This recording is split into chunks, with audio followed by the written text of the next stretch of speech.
গত ৩ মাসে ১,০৪৭ জন ফ্রিজকৃত আনসার সদস্যকে আনফ্রিজ করা হয়েছে। আসসালামু আলাইকুম। আপনি যদি চ্যানেলটিতে নতুন হয়ে থাকেন তাহলে চ্যানেলটি সাবস্ক্রাইব করে সম্পূর্ণ ভিডিওটি দেখুন। আন্দোলনের প্রেক্ষিতে স্মার্ট কার্ডধারী আনসার সদস্যের একটি অংশ বর্তমানে ফ্রিজ বা ব্লক অবস্থায় আছে। ফ্রিজকৃত আনসার সদস্যদের আবেদনের প্রেক্ষিতে তাদের আন্দোলনের সম্পৃক্ততা এবং অপরাধের মাত্রা পরীক্ষা নিরীক্ষা করে দেখার জন্য সদর দপ্তর রেঞ্জ কর্তৃক সারা দেশে বিভিন্ন যাচাই বাছাই কমিটি গঠন করা হয়। কমিটি কর্তৃক সকল তথ্য প্রমাণাদি পরিপূর্ণভাবে পরীক্ষা নিরীক্ষা এবং তাদের সুপারিশের ভিত্তিতে ফ্রিজকৃত আনসার সদস্যদের পর্যায়ক্রমে আনফ্রিজ করা হচ্ছে। এই যাচাই বাছাই প্রক্রিয়াটি তুলনামূলকভাবে বেশ জটিল ও সময় সাপেক্ষ।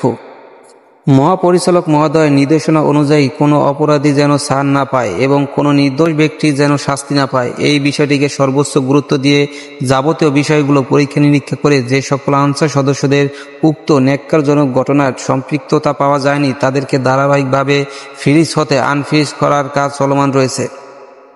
এর এই ধারাবাহিকতায় জানুয়ারি মাসে ৪১৯ জন, ফেব্রুয়ারি মাসে ২২৭ জন এবং মার্চ মাসের অর্ধাবর্তী ৪০১ জন, মোট ১,০৪৭ জন আনসার সদস্যকে ফ্রিজ হতে আনফ্রিজ করা হয়েছে, যা চলমান থাকবে। যে সকল আনসার সদস্যরা উক্ত আন্দোলনে সরাসরি জড়িত থেকে ধ্বংসাত্মক কাজ ও উদ্ধতপূর্ণ আচরণ প্রদর্শনের মাধ্যমে বাহিনীকে চরম অনিশ্চয়তার মুখে ফেলে দিয়েছিল, মহাপরিচালক মহোদয়ের আদেশক্রমে তাদের বাহিনী কর্তৃক ব্যাপকভাবে শুদ্ধি কার্যক্রমের মধ্য দিয়ে বাহিনীর প্রতি তাদের আনুগত্য ও সক্ষমতা পরীক্ষা নিরীক্ষা করার পরই তাদের কেবল বাহিনীতে অন্তর্ভুক্ত করা হবে।